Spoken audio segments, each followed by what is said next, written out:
Okay, so, by the way, spoiler alert, you just learned the California Tax Board's opinion about when you leave California. It's welcome to the Hotel California.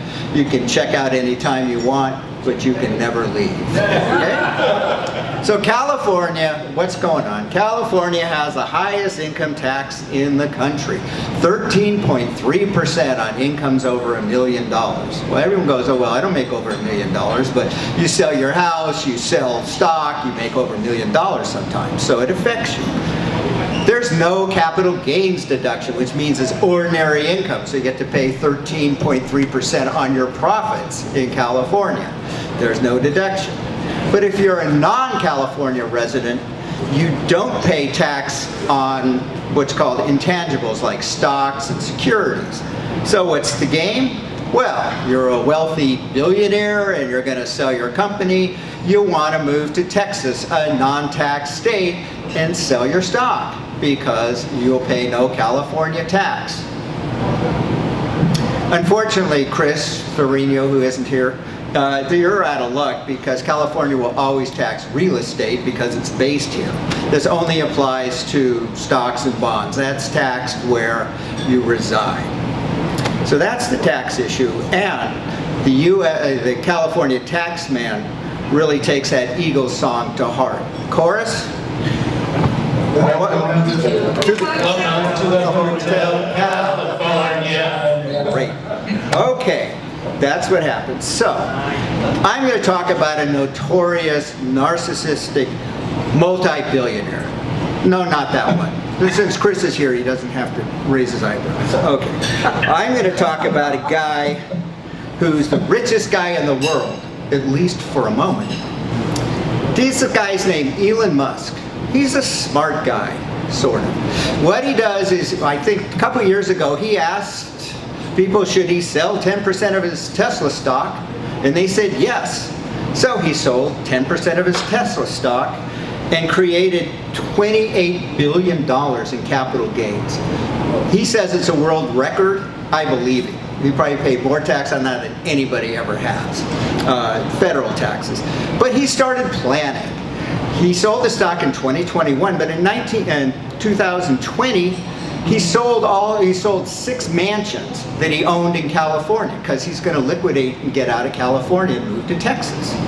Of course, he forgot a mansion worth $37.5 million in Silicon Valley that he called his party house, but he sold all the others.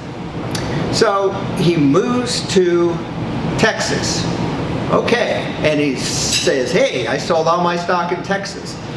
No gain, no state tax. If he's taxed in California, he's got a $3.7 billion gain, tax that he'd have to pay on his capital gain.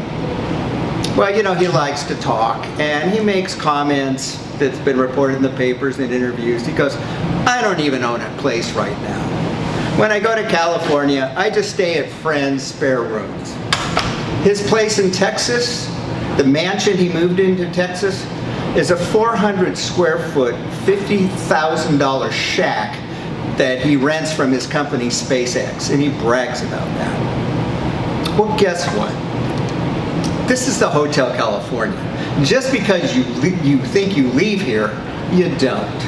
What happens is, if you have an established domicile in California, that means a fixed place where you live, you're a California resident until you establish a fixed domicile, a permanent place in another state.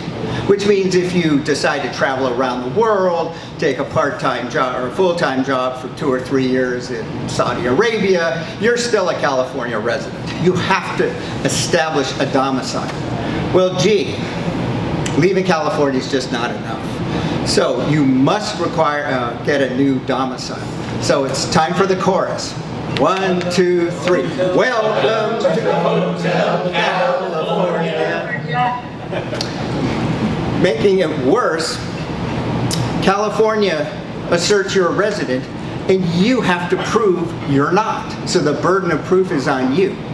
So when Elon Musk gets audited, assume he does, or maybe he has, the question is, good luck, Elon, proving that your Texas shack is your permanent residence when you own a $37 million mansion in California and you say you don't have any place you really live at and you stay at friends' homes.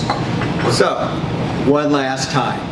Welcome to the Hotel California. Okay, thanks. All right, so here's some tips for residency changes that do work. You got to take it seriously. You got to move everything out of the state. You got to terminate your California clubs and organizations.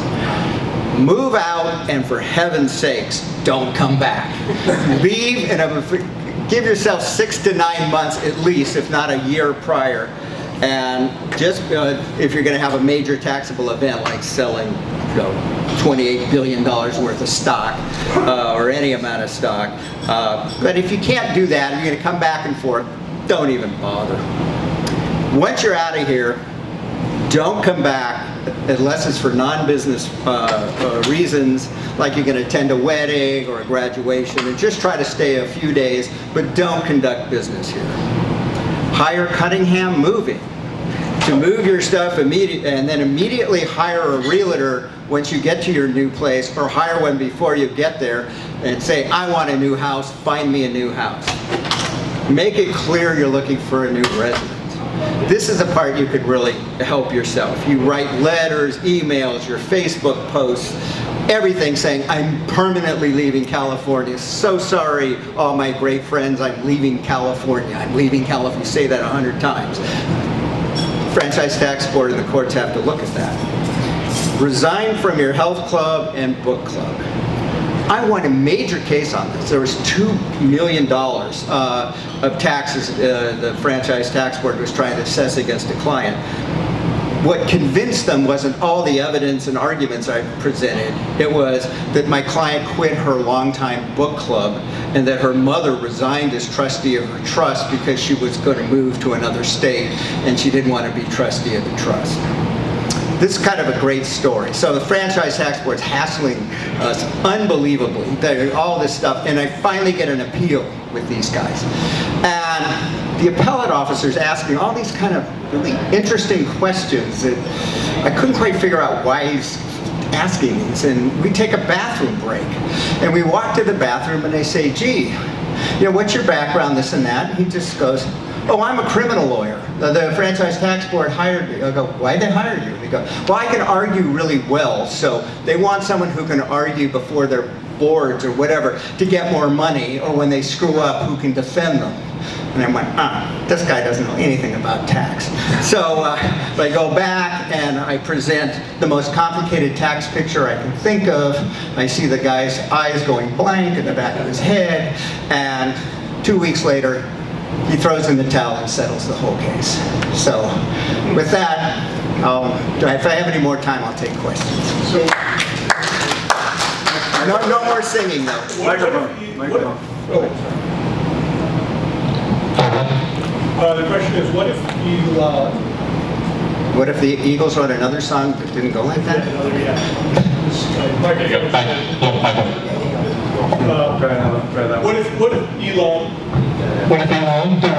What if Elon is living in a house that's owned by Tesla as a corporate property? Well, again, the rule is, I would think that would be a very bad fact against him. The rule is this your permanent residence? Is this your permanent place of abode? Is this a place you go to and return to all the time? You can only have one of them. And so basically you have to leave California and establish another one. Otherwise you're a California resident. So he forgot. You're saying he forgot that he had a $37.5 million home left? Yeah, here was his party house. He thought he'd keep it for that. And then he eventually sold it, but I think that was in 2021. Okay, so if he sold it, but still doesn't have a primary residence, he's still a resident? It doesn't matter. I don't know why people were writing about it. He was like getting rid of his assets, but that's not the test. The test is, have you established a new domicile in another state or country? That's the test. It doesn't matter whether you sold your assets or kept them. Did you Got it. do that. And then the second question is, some companies do open businesses in Nevada and in other states like Delaware. Why would they do that then? Well, that's not going to help you if the only owner is a California person. But if you have multiple owners, let's just say you do an LLC in Nevada or Delaware with multiple owners, some of whom live in non-tax states, it will help them. It's not going to help you. As a matter of fact, and JR can talk more about this, but it's kind of, you get taxed kind of twice. I mean, if you form a Nevada company or a Delaware company, you still have to register in California, pay all the money in California, and you're going to be taxed on all the money anyway. So to me, it doesn't work. I mean, there may be reasons for doing it, reasons, asset protection, better, in case you get sued. Delaware's a better jurisdiction, but not from a tax standpoint. We have a Question online, Michelle. Okay. Hi. Hi, you're Okay, a California resident. I don't care where you're calling from. All right. Let's say I'm going to go move to Texas, Okay. and I'm going to keep my house in California, but I decide to rent my house out to my son who's still in school. But I rent a house or I buy a house in Texas. I change my voting record. I mostly am in Texas. Am I a Texas resident? You could, yeah. If you're living in Texas and you have a permanent abode in Texas, the fact you're renting your house out in California, the Franchise Tax Board will argue that means you didn't leave, but the courts say that doesn't matter. The issue is, are you coming back and forth? Did you really leave? It wouldn't affect you unless you had probably a major tax event, like you sold a bunch of stock or did something, because if you're just earning your salary, it may not be that big an issue that they'd be concerned about. It's usually when you have a huge taxable event and people go, oh no, I'm not a California resident anymore. I moved 6 days before I sold my company. So if I decide to start a new company, I need to have my residency established in the new state? It depends where you are, mostly. You need to. Place. Okay, you go live in Texas. You write about how I'm leaving California to all your friends. Don't come back to California for business reasons.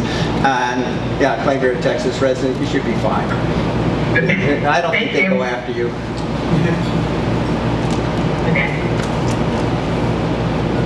Wow. Bob, Go ahead. It's Michael online. I would imagine that having a cable or internet bill would be pretty damning evidence, even though you said you left the state, why would you still have a telephone? But I'm curious, so that obviously you wouldn't do that and cancel everything. But would you also need to change your cell phone number to the state you moved to? I don't think you need to change your cell phone number, although in the one big audit I had, they looked at every scrap of paper imaginable. And when I said the thing about Cunningham moving, my lady had her son move her in a truck, all her possessions, and they said, well, where's the moving van? You say you left, show us that you left. And that's why I said, hire a mover. You want some proof on that. They looked at every scrap of paper you could think of, every credit card receipt, everything. And so I've had other people say, I'm not in California, but they come here and the government looks at their credit cards and they're buying, lunches and dinners in California and all of that. And they go, well, what do you mean you weren't in California? Look at this. I mean, the surreptitious advice, you're going to come here, use cash. Walk across the border and use cash. Don't fly. Fly to Nevada. Yeah, use your friend's credit card. I don't know, but you don't want to have a paper trail that you're really in California. I learned that after this guy who had all the credit card problems. It was definitely not didn't leave the state. What do you think the time length should be? So let's say I do want to sell 1 million shares in stock or bitcoins, did do everything good, and I terminate my residence in California, I move out, then I want to sell. Wait, 6 months, a year, 2 years? Well, the longer the better. I would like it if, let's just say you're going to sell something let's say you're going to sell it in 2025, that you leave by December 23, so you can file, so 2024, you're not you got a couple of tax returns showing you're not a California resident anymore, so I think that's really good evidence. I'd like at least 6 to 9 months, but it would be great if you left before the new year started, so you could file a return showing your Texas address or whatever before you do it. The issue is if you're coming back and they can see your credit card stuff, or there's a bunch of emails saying, hey, I'm in town, or whatever, fixing computers or bills, you know, that's the problem. And I didn't, there was a hidden problem here for Elon Musk, and that is when he says when he comes to California, he stays with his friends' houses. It doesn't affect his stock sale. But regardless of who you are, if you're in California doing business, you owe California taxes. I used an example a couple years ago when I did this presentation of Peyton Manning, right, quarterback. He was in California for 5 days out of his duty cycle, but then they had the Super Bowl here. And he was here for another 5 days. So that made the numerator 10 days. That doubled his California taxes because they said 10 days, California, 180 days playing football, you owe us, you made $20 million, you owe us $100,000 or something, just because the Super Bowl is in California.